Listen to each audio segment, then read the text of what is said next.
नमस्कार साथियों, RWS classes में आप सभी का स्वागत है। जैसा कि आप थंबनेल में देख पा रहे हैं, अब करंट अफेयर्स को पढ़ना हुआ आसान, क्योंकि हम पढ़ने वाले हैं टॉपिक वाइज। आज का हमारा टॉपिक है प्रमुख व्यक्तित्व को लेकर, जो कि क्लास नंबर 3 है हमारी। अब तक हमने 2 क्लास कंप्लीट पढ़ ली हैं, जिनमें हमने 3 टॉपिकों को कंप्लीट पढ़ा है। ठीक है, तो वो क्लास आप ज़रूर देखें। उसके बाद में आप ये तीसरी बुक की क्लास देख ही रहे हैं। तो प्रमुख व्यक्तित्व को लेकर आज की क्लास है, जिसमें हम जानेंगे सभी जो भी व्यक्तित्व हुए प्रमुख उनके बारे में पूरी डिटेल्स। ठीक है, तो करंट अफेयर्स के लिए महत्वपूर्ण है ये क्लास। आप किसी भी वैकेंसी की तैयारी कर रहे हैं, आप चाहे CET देने वाले हैं, या फिर आप पशु परिचर की तैयारी कर रहे हैं, या आप RAS की भी कर रहे हैं, BDO, पटवारी, सभी वैकेंसी आप सभी को मालूम है, भरमार वैकेंसी आने वाली है।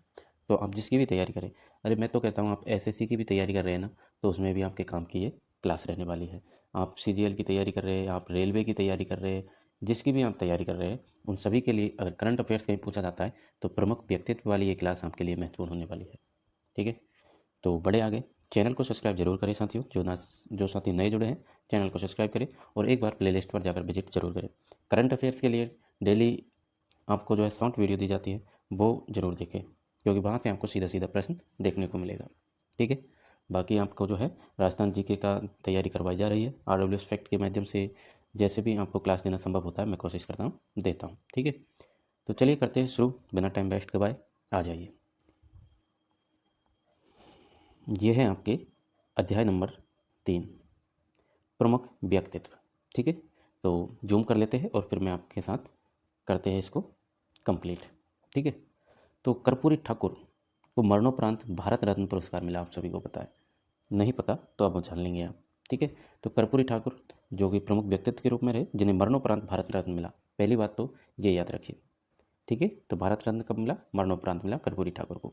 स्वतंत्रता सेनानी, शिक्षक, राजनीतिक और बिहार के पूर्व मुख्यमंत्री कपूरी या फिर कहे कर्पूरी ठाकुर को मरणोपरांत भारत रत्न से अलंकृत 23 जनवरी 2024 को जारी विज्ञप्ति में की गई।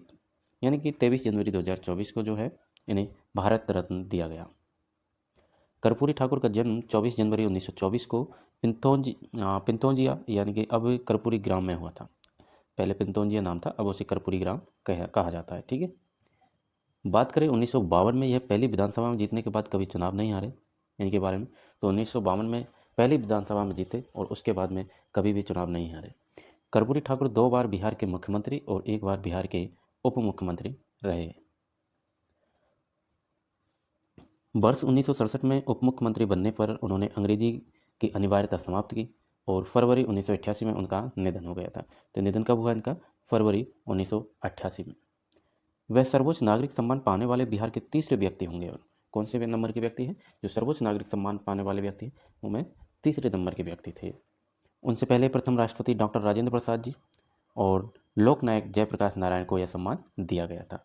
तो पहले तो कौन थे? डॉक्टर राजेंद्र प्रसाद जी, दूसरे आपके लोकनायक जयप्रकाश नारायण और तीसरे आपके जो हैं कर्पूरी ठाकुर साहब। ठीक है, चलिए अब बात करते हैं। नेक्स्ट पॉइंट है हमारा दिलजीत सिंह। नेक्स्ट व्यक्तित्व कौन है हमारे? दिलजीत सिंह चौधरी जी। कौन हो जाएंगे? दिलजीत सिंह चौधरी जी।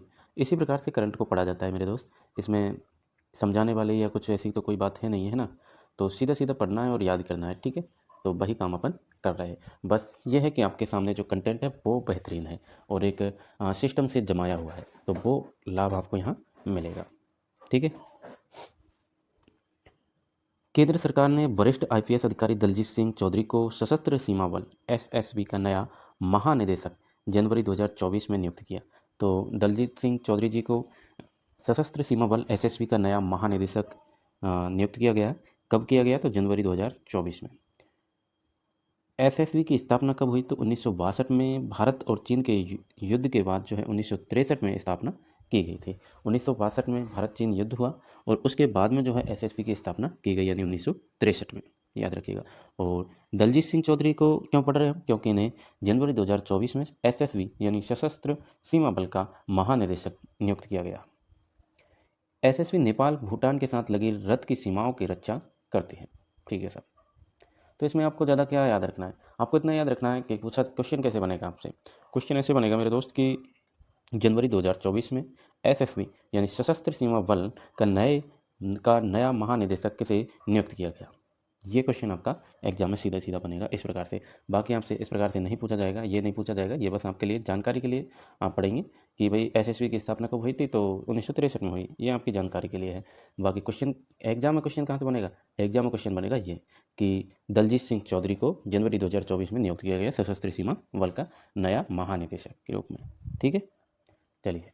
तो इस प्रकार से करंट को थोड़ा तरीके से भी पढ़ा जाता है। ऐसा नहीं है कि जो लिखा हुआ है वो रट लो मेरे भाई, और जानकारी है उसको वैसे पढ़ो, लेकिन इतना ज़रूर याद रखना है कि एसएसबी का नया महानिदेशक जो है कब और कौन जारी हुआ, नियुक्त किया मतलब, तो जनवरी 2024 में हमारे दलजीत सिंह चौधरी जी को नियुक्त किया था। ठीक है, अब बात कर लेते हैं अरविंद पनगड़िया जी की।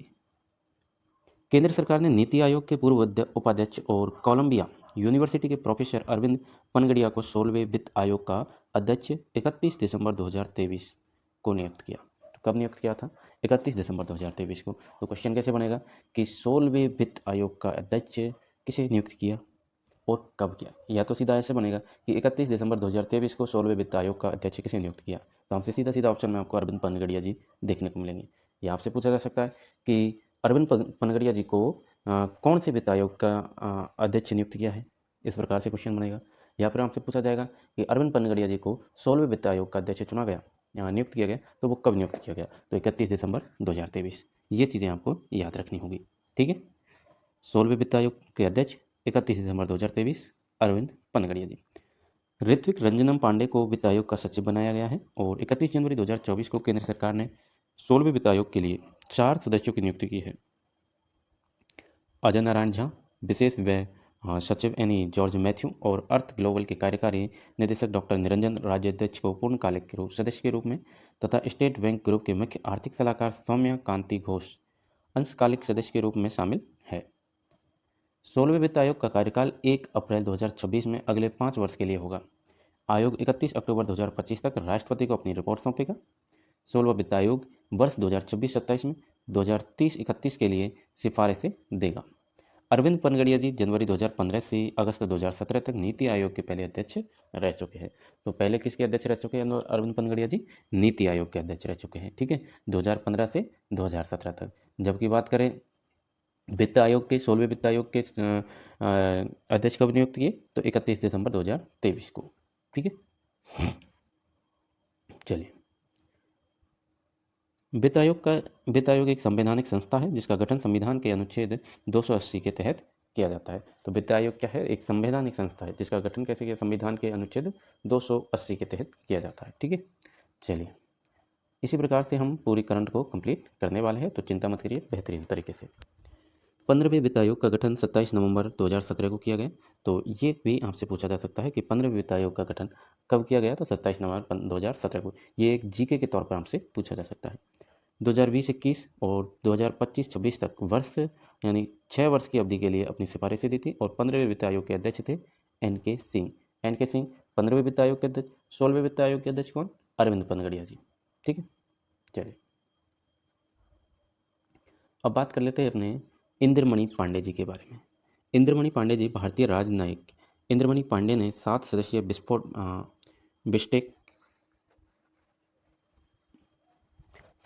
बिम्स्टेक के नए महासचिव के रूप में कार्यभार जनवरी 2024 में ग्रहण किया। भारतीय विदेश सेवा IFS के 1990 बैच के अधिकारी पांडे जिनेवा में संयुक्त राष्ट्र और अन्य अंतर्राष्ट्रीय संगठनों में भारत के स्थायी प्रतिनिधि के तौर पर काम कर रहे थे। उन्होंने इस पद पर भूटान के तेनजिन लैकफेल का स्थान लिया है। बिम्स्टेक का पूरा नाम क्या है? ये बिम्स्टेक आप देख पा रहे हैं, बंगाल की खाड़ी बहुक्षेत्रीय तकनीकी और आर्थिक सहयोग पहल।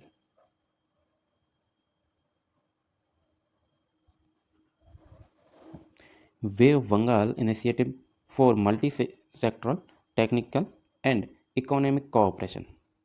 ठीक है, यह एक क्षेत्रीय बहुपक्षीय संगठन है तथा बंगाल की खाड़ी के तटवर्ती और समीपवर्ती क्षेत्रों में स्थित देश इसके सदस्य है, जो क्षेत्रीय एकता का प्रतीक है। चलिए, नेक्स्ट है हमारे प्रीसा चक्रवर्ती जी। नेक्स्ट कौन है? प्रीसा चक्रवर्ती जी। तो भारतीय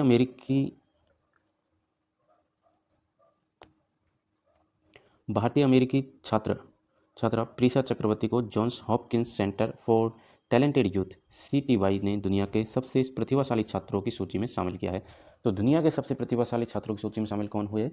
तो प्रीसा चक्रवर्ती हुई है। प्रीसा चक्रवर्ती भारतीय अमेरिकी छात्रा है जो कि Johns Hopkins Center for Talent Youth Johns Hopkins Center for Talent Youth CTY ने दुनिया के सबसे प्रतिभाशाली छात्रों की सूची में अपनी प्रीसा चक्रवर्ती को शामिल किया है। 9 वर्षीय प्रीसा छठी क्लास में पढ़ती है और प्रीसा जो है 9 वर्ष की है, वो छठी क्लास में पढ़ती है मात्र। प्रीसा को यह सम्मान करीब 90 देशों के 16,000 से ज़्यादा छात्रों की परीक्षा के नतीजों के आधार पर दिया गया है। देखो भाई, 90 देश कितनी बड़ी बात होती है। 90 देशों के बच्चे आए, 16,000 से ज़्यादा छात्र उन्होंने परीक्षा दी और उस परीक्षा के नतीजों के आधार पर हमारी प्रीसा चक्रवर्ती को जो है दुनिया के सबसे प्रतिभाशाली छात्रों में की जो सूची है उसमें शामिल किया है। CTY यानी कि सेंटर फॉर टैलेंट यूथ में शामिल किया। बहुत बड़ी बात है भाई, तो याद रखिएगा प्रीसा चक्रवर्ती। ठीक है, प्रीसा 9 वर्ष की आयु में CTY यानी ग्लोबल टैलेंट सर्च प्रोग्राम को क्वालिफाई करने वाली सबसे कम उम्र के स्टूडेंट्स में से एक है। लालकृष्ण आडवाणी, चौधरी चरण सिंह, PV नरसिम्हा राव और MS स्वामीनाथन को भारत रत्न मिला है। ठीक है, तो भारत रत्न आपके लालकृष्ण आडवाणी जी, चौधरी चरण सिंह जी, PV नरसिम्हा राव जी और MS स्वामीनाथन को। प्रधानमंत्री नरेंद्र मोदी ने भाजपा के वरिष्ठ नेता और पूर्व उप प्रधानमंत्री लालकृष्ण आडवाणी, पूर्व प्रधानमंत्री PV नरसिम्हा राव मरणोपरांत मिला है इन्हें, और चौधरी चरण सिंह को मरणोपरांत मिला है, तथा कृषि वैज्ञानिक MS स्वामीनाथन को भी मरणोपरांत को देश के सर्वोच्च सम्मान भारत रत्न देने की घोषणा फरवरी 2024 में की गई। तो इन्हें जो भारत रत्न देने की घोषणा की गई वो कब की गई? तो 2024 में। ठीक है, प्रधानमंत्री नरेंद्र मोदी ने लालकृष्ण आडवाणी को भारत रत्न से सम्मानित करने की घोषणा 3 फरवरी को की और PV नरसिम्हा राव, चौधरी चरण सिंह, MS स्वामीनाथन को भारत रत्न से सम्मानित करने की घोषणा 9 फरवरी 2024 को की। ठीक है, इस तरह वर्ष 2024 में 5 हस्तियों को यह सम्मान देने की घोषणा की जा चुकी है। तो याद रखिएगा 5 हस्तियों को। उल्लेखनीय है कि एक वर्ष में अधिकतम 3 व्यक्तियों को ही भारत रत्न दिया जा सकता है। प्रॉब्लम यहाँ पे भी आएगी कि एक वर्ष में अधिकतम 3 व्यक्तियों को ही भारत रत्न दिया जा सकता है, जबकि हमारे PM साहब ने तो यानी मोदी साहब ने 5 हस्तियों को जो है भारत रत्न देने की घोषणा कर दी है।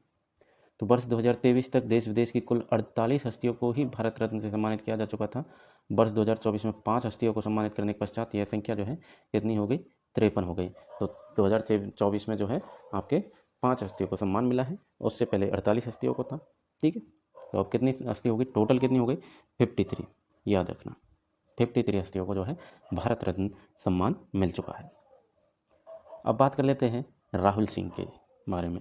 तो राहुल सिंह, वरिष्ठ IAS अधिकारी राहुल सिंह केंद्रीय माध्यमिक शिक्षा बोर्ड CBSE के नए अध्यक्ष 13 मार्च 2024 को नियुक्त किए। तो CBSE के नए अध्यक्ष कौन हो गए? CBSE के नए अध्यक्ष हमारे राहुल सिंह हो गए। याद रखिएगा, CBSE के नए अध्यक्ष 13 मार्च 2024 को नियुक्त किए राहुल सिंह। राहुल सिंह ने इस पद पर निधि छिबर का स्थान लिया। तो राहुल सिंह से पहले कौन थे? राहुल सिंह से पहले CBSE की अध्यक्ष थी हमारी निधि छिब्बर, जिन्हें हाल ही में नीति आयोग में बतौर सलाहकार नियुक्त किया गया है। तो निधि छिब्बर जी कहाँ पहुँच गई? नीति आयोग में सलाहकार के रूप में। ठीक है, चलिए नेक्स्ट है हमारे शेफाली वी शरणम। ठीक है, तो शेफाली वी शरणम के बारे में जान लीजिए। भारतीय सूचना सेवा के वरिष्ठ अधिकारी शेफाली वी शरणम को भारत सरकार के प्रवक्ता के तौर पर 17 मार्च 2024 को नियुक्त किया गया। तो शेफाली वी शरणम को कहाँ नियुक्त किया गया है? भारत सरकार के प्रवक्ता के तौर पर इसको 17 मार्च 2024 को नियुक्त किया। Press information bureau PIB Bharat सरकार की एक नोडल एजेंसी है। यह एजेंसी सरकारी नीतियों, कार्यक्रमों और उपलब्धियों के बारे में प्रिंट और इलेक्ट्रॉनिक मीडिया को जानकारी प्रसारित करती है।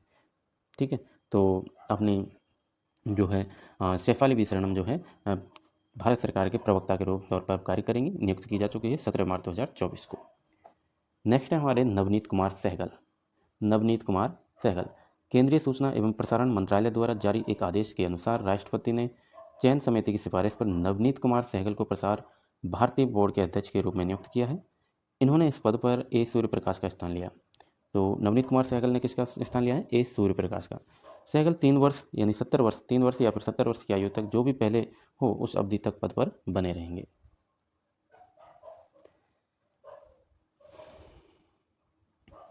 नेक्स्ट है हमारे नायाब सिंह सैनी जी। नायब सिंह सैनी जी कुरुक्षेत्र से भाजपा सांसद नायब सिंह सैनी हरियाणा के नए मुख्यमंत्री चुने गए हैं। तो हरियाणा के नए मुख्यमंत्री नायब सिंह सैनी जी। ठीक है। राज्यपाल कौन? बनवारी लाल पुरोहित ने 12 मार्च 2024 को नायब सिंह सैनी को चंडीगढ़ स्थित राजभवन में 11वें मुख्यमंत्री के रूप में शपथ दिलाई थी। तो इतना याद रखिए कि नायब सिंह सैनी जो है अपने हरियाणा से हैं और हरियाणा के मुख्यमंत्री हैं साहब। ठीक है। नेक्स्ट है हमारे किशोर मकवाना जी। किशोर मकवाना ने 11 मार्च 2024 को नई दिल्ली में राष्ट्रीय अनुसूचित जाति आयोग NCSC के अध्यक्ष के रूप में पदभार ग्रहण किया है। तो राष्ट्रीय अनुसूचित जाति आयोग NCSC के अध्यक्ष के रूप में कौन आए हैं हमारे? तो किशोर मकवाना जी, जो कि 11 मार्च 2024 में आए। उनके साथ ही लव कुश कुमार ने भी राष्ट्रीय अनुसूचित जाति आयोग के सदस्य के रूप में पदभार ग्रहण किया और भारतीय संविधान का अनुच्छेद 338 राष्ट्रीय अनुसूचित जाति आयोग से संबंधित है। वर्तमान आयोग में अन्य सदस्य वड्डेपल्ली रामचंद्रन है। वर्तमान आयोग में अन्य सदस्य कौन है? तो वड्डेपल्ली रामचंद्रन है। ठीक है। चलिए नेक्स्ट हमारे सुधा मूर्ति जी। सुधा मूर्ति यानी राष्ट्रपति द्रौपदी मुर्मू ने 8 मार्च 2024 को इंफोसिस फाउंडेशन की पूर्व अध्यक्ष सुधा मूर्ति को राज्यसभा के लिए मनोनीत किया और पैसे से इंजीनियर सुधा मूर्ति समाजसेवी और लेखिका भी है। उन्होंने कन्नड़ और अंग्रेजी साहित्य में महत्वपूर्ण योगदान दिया है। तो कन्नड़ और अंग्रेजी साहित्य में उन्होंने महत्वपूर्ण योगदान दिया है और द्रौपदी मुर्मू जी ने जो है इंफोसिस फाउंडेशन की पूर्व अध्यक्ष सुधा मूर्ति को राज्यसभा के लिए मनोनीत किया है। ठीक है। नेक्स्ट है शीतला देवी आपकी स्क्रीन पर। निर्वाचन आयोग की प्रतिष्ठित पैरा तीरंदाज और अर्जुन पुरस्कार विजेता शीतला देवी को राष्ट्रीय दिव्यांग आइकॉन घोषित किया है। क्या घोषित किया है? ये इंपॉर्टेंट रहने वाले हैं। राष्ट्रीय दिव्यांग आइकॉन घोषित किसे किया गया है? तो शीतला देवी को घोषित किया गया है, जिन्हें अर्जुन पुरस्कार भी मिल चुका है तीरंदाज में। भारतीय चुनाव आयोग ने भारतीय क्रिकेट कंट्रोल बोर्ड BCCI के सहयोग से भारतीय बधिर क्रिकेट संघ IDCA टीम और दिल्ली एवं जिला क्रिकेट संघ DDCA टीम के बीच एक प्रदर्शनी क्रिकेट मैच का आयोजन किया। इस दौरान यह घोषणा की गई थी। ठीक है।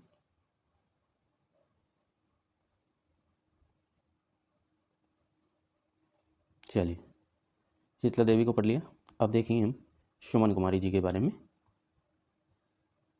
नहीं, अब अपन देखने वाले हैं मेरे भाई, इधर आ जाइए, लाल कृष्ण आडवाणी जी के बारे में। ठीक है।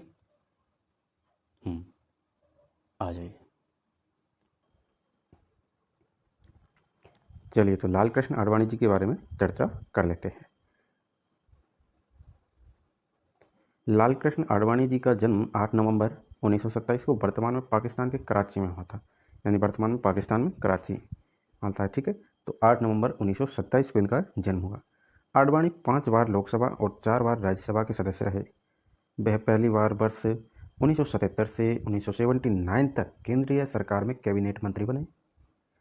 वर्ष 2015 में उन्हें देश के दूसरे सबसे बड़े नागरिक सम्मान पता विभूषण से सम्मानित किया गया। ठीक है। चलिए अब बात करते हैं चौधरी चरण सिंह जी के बारे में। भाई चौधरी चरण सिंह जी को भी तो 2024 में जो है भारत रत्न से सम्मानित किया गया है। 5 हस्तियों को सम्मानित किया गया ना, तो उनके बारे में अपन पढ़ रहे हैं। ठीक है। चौधरी चरण सिंह जी। चौधरी चरण सिंह जी का जन्म 23 दिसंबर 1902 को ग्राम नूरपुर जिला मेरठ में एक मध्यम वर्गीय किसान परिवार में हुआ। आज़ादी से पूर्व उत्तर प्रदेश की छपरौली विधानसभा सीट से यह सबसे पहले 1937 में उत्तर प्रदेश विधानसभा के लिए चुने गए। आज़ादी के बाद 1952, 1962, 1967 में विधानसभा में अपने निर्वाचन क्षेत्र का प्रतिनिधित्व किया इन्होंने। ठीक है साहब। चलिए वह दो बार 3 अप्रैल 1967 से 25 फरवरी 1968 तक तथा 18 फरवरी 1970 से अक्टूबर 1970 तक उत्तर प्रदेश की मुख्यमंत्री रहे। प्रमुख किताबों की बात करें तो जमींदारी उन्मूलन, भारत की गरीबी और उसका समाधान, किसानों की भू संपत्ति या फिर किसानों के लिए भूमि, prevention of division of holdings below a certain minimum, cooperative farming acts, रैयत आदि प्रमुख इनकी किताबें रही है। अब बात करते हैं PV नरसिम्हा जी के बारे में।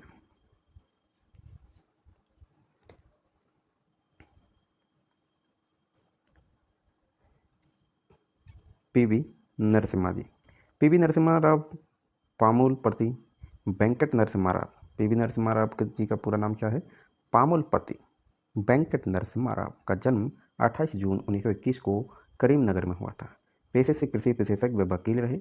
नरसिम्हा राव लगातार 8 बार लोकसभा चुनाव जीते और कांग्रेस पार्टी में 50 वर्ष से ज़्यादा समय गुजारने के बाद भारत के प्रधानमंत्री भी बने साहब। 20 जून 1991 से 16 मई 1996 तक देश के प्रधानमंत्री रहे। राव को भारत की राजनीति का चाणक्य भी कहा जाता है। तो भारत की राजनीति का चाणक्य कैसे कहा जाता है? तो पीवी नरसिम्हा राव जी को। और वह भारत में आर्थिक उदारीकरण के जनक भी माने जाते हैं। अब बात करते हैं एम एस स्वामीनाथन जी की। एम एस स्वामीनाथन 7 अगस्त 1925 को जन्मे एम एस स्वामीनाथन एक कृषि विज्ञानी, कृषि वैज्ञानिक, प्लांट जेनेटिस्ट और एडमिनिस्ट्रेटर थे। ये भारत में हरित क्रांति के जनक माने जाते। ये क्वेश्चन आपकी ग्रेजुएशन वाली सीईटी में आया था, सीईटी की थर्ड शिफ्ट में ये क्वेश्चन आया था हरित क्रांति को लेकर। ठीक है, 27 तारीख को। स्वामीनाथन को वर्ष 1971 में रेमन मैग्सेस पुरस्कार और वर्ष 1986 में अल्बर्ट आइंस्टीन विश्व विज्ञान पुरस्कार से सम्मानित किया गया था, जिसके बाद उन्होंने चेन्नई सम्मानित किया गया। उन्हें 1987 में पहले विश्व खाद्य में M S Swaminathan research foundation की स्थापना की। अब बात करते हैं जस्टिस ए एम खानविलकर की। सुप्रीम कोर्ट के पूर्व न्यायाधीश जस्टिस ए एम खानविलकर को राष्ट्रपति द्रौपदी मुर्मू ने 27 फरवरी 2024 को भारत का नया लोकपाल अध्यक्ष नियुक्त किया है। जस्टिस खानविलकर देश के दूसरे लोकपाल अध्यक्ष होंगे। पहले अध्यक्ष सुप्रीम कोर्ट के पूर्व न्यायाधीश पिनाकी चंद्र घोष थे, जो कि मई 2022 में सेवानिवृत्त हो गए। ठीक है, चलिए अब बात करते हैं सुमन कुमारी जी के बारे में। सुमन कुमारी, तो सुमन कुमारी जी के बारे में बात करते हैं। सब इंस्पेक्टर सुमन कुमारी ने सीमा सुरक्षा बल यानी बीएसएफ की पहली महिला स्नाइपर के रूप में इतिहास में अपना नाम दर्ज करा है। तो याद रखिएगा, सुमन कुमारी जी कौन है? सुमन कुमारी जी सब इंस्पेक्टर थी, जो कि सीमा सुरक्षा बल यानी बीएसएफ में लगी हुई थी, और इन्होंने क्या किया, पहली महिला स्नाइपर के रूप में इतिहास में अपना नाम दर्ज कराया है। स्नाइपर्स कोर्स करने वाले 56 पुरुष समकक्षों में से सुमन एकमात्र महिला थी, और सुमन की यह उपलब्धि अन्य महिलाओं को भी इसी तरह की सैन्य भूमिकाएं निभाने के लिए प्रेरित करेगी। स्नाइपर सैन्य अर्धसैनिक निशानेदार होता है। यह छिपकर या फिर लक्ष्य की पहचान करने की क्षमता से ज़्यादा दूरी पर निशान लगा सकते हैं।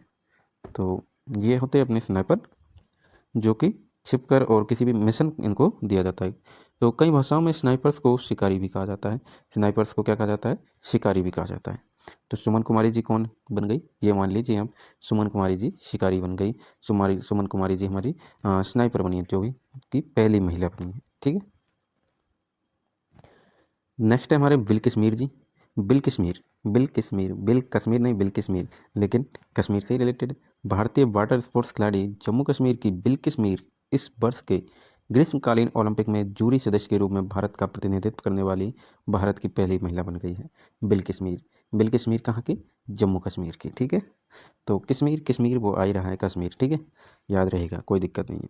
वे कायाकिंग और कैनाइंग की जूरी सदस्य के रूप में ओलंपिक खेलों में शामिल होंगी। नेक्स्ट है हमारी एडमिरल दिनेश त्रिपाठी जी। तो एडमिरल दिनेश त्रिपाठी को भारतीय नौसेना का नया चीफ नियुक्त किया गया है, और केंद्र सरकार ने 18 अप्रैल 2024 को इसकी घोषणा की। एडमिरल दिनेश त्रिपाठी ने देश के 26वें नौसेना अध्यक्ष के रूप में पदभार 30 अप्रैल 2024 को ग्रहण किया था। तो पदभार कब ग्रहण किया उन्होंने? 30 अप्रैल को। उन्होंने इस पद पर नौसेना प्रमुख एडमिरल आर हरि कुमार का स्थान लिया, जो इसी दिन सेवानिवृत्त हुए थे। दिनेश त्रिपाठी सैनिक स्कूल रीवा और नेशनल डिफेंस एकेडमी खड़गवासला के पूर्व छात्र हैं, और वह defence services staff college Wellington से ग्रेजुएट हैं। इन्हें अति विशिष्ट सेवा पदक और नौसेना मेडल भी मिल चुका है। नेक्स्ट हमारे संजीव पुरी जी। संजीव पुरी को वर्ष 2024-25 अवधि के लिए confederation of Indian industry CII का अध्यक्ष चुना गया है। कब नियुक्त किया? 19 मई 2024 को नियुक्त किया गया है। ITC लिमिटेड के अध्यक्ष और मैनेजिंग डायरेक्टर संजीव पुरी की नियुक्ति आर दिनेश की जगह हुई है। तो इनसे पहले कौन थे? तो are Dinesh ji.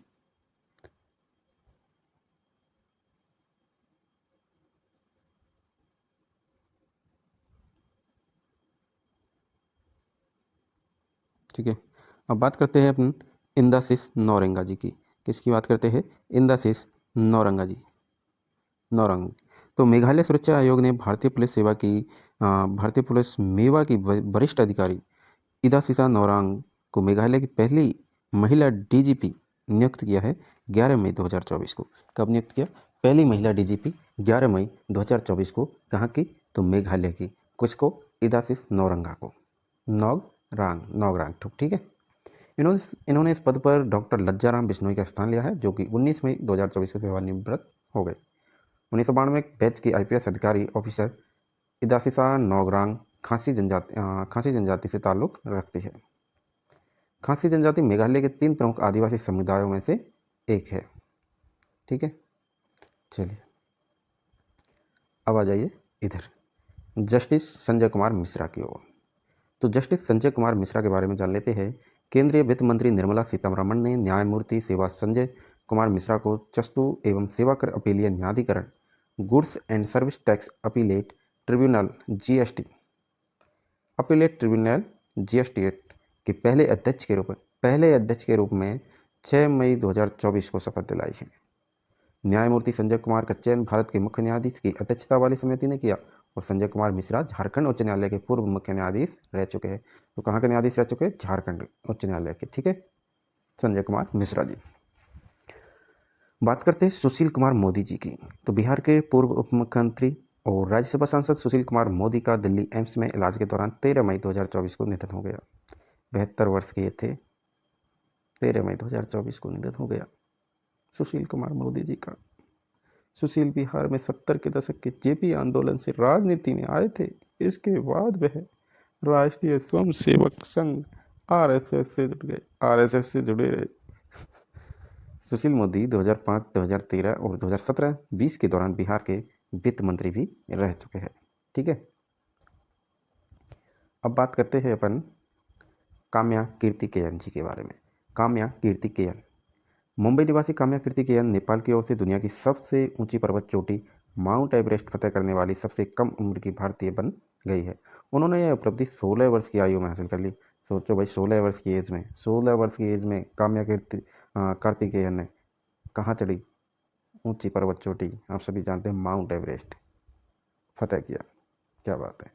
Kamya mount Everest पर चढ़ने वाली दुनिया की दूसरी सबसे कम उम्र की महिला पर्वतारोही बनी है और मालावत पूर्ण सबसे कम उम्र में माउंट एवरेस्ट पर चढ़ने वाली महिला है।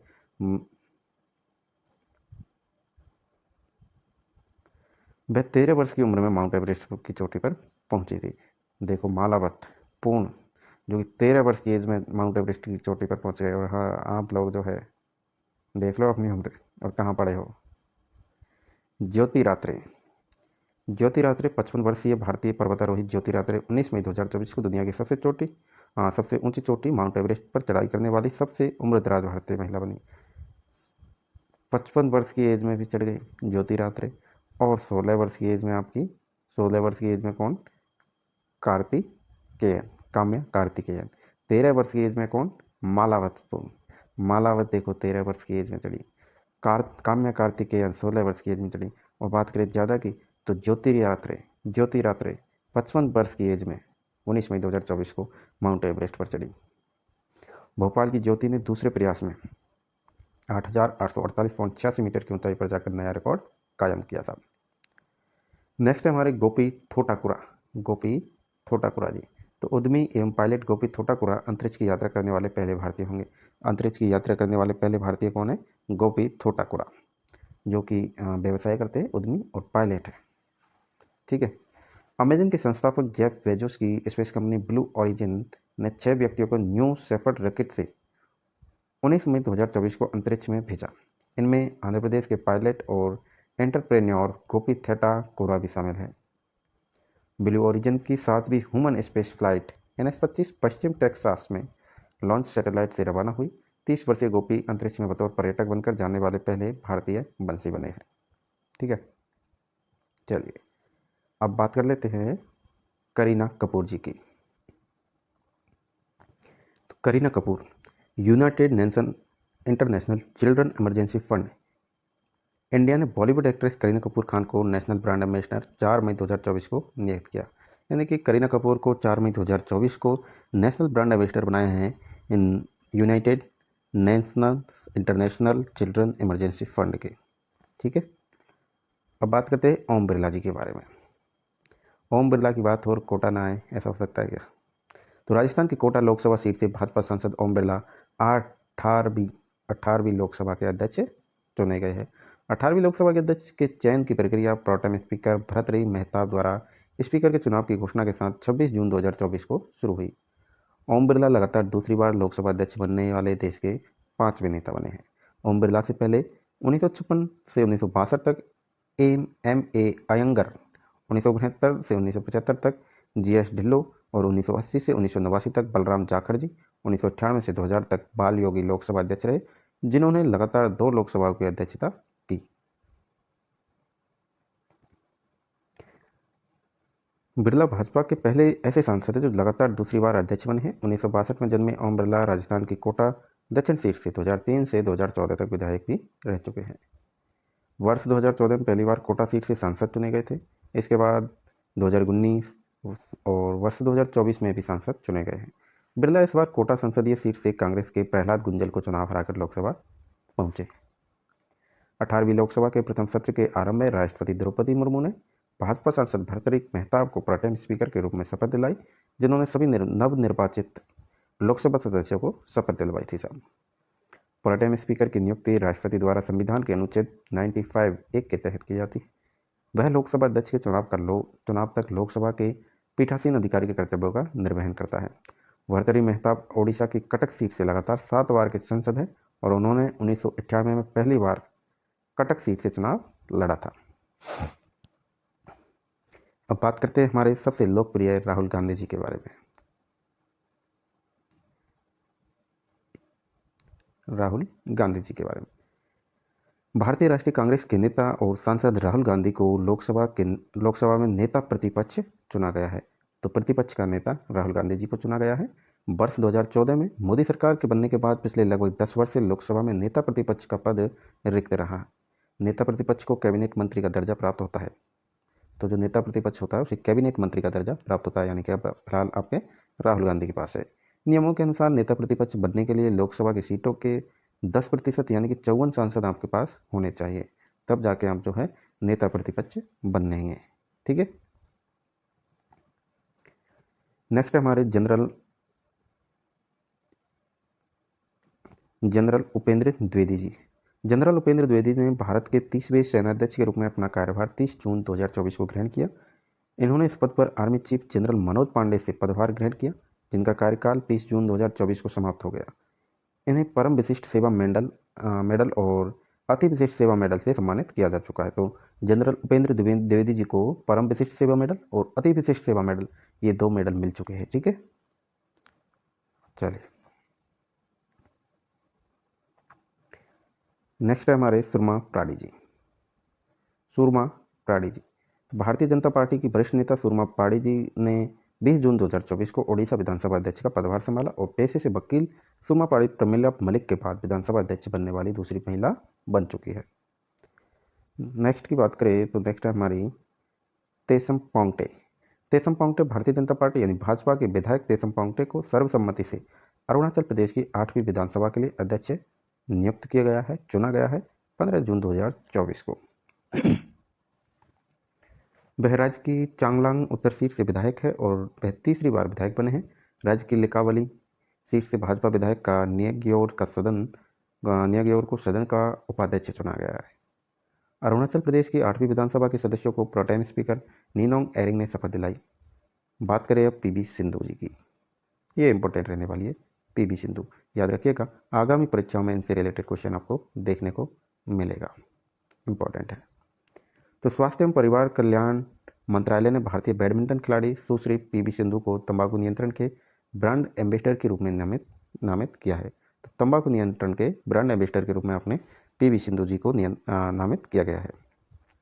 वह युवा बच्चों और युवाओं को सभी रूपों में तंबाकू से दूर रहने के लिए प्रेरित करेंगे। विश्व तंबाकू निषेध दिवस प्रतिवर्ष 31 मई को मनाया जाता है। तो प्रतिवर्ष कब मनाया जाता है? विश्व तंबाकू निषेध दिवस 31 मई को। ठीक है। बात करें अनामिका बी राजीव।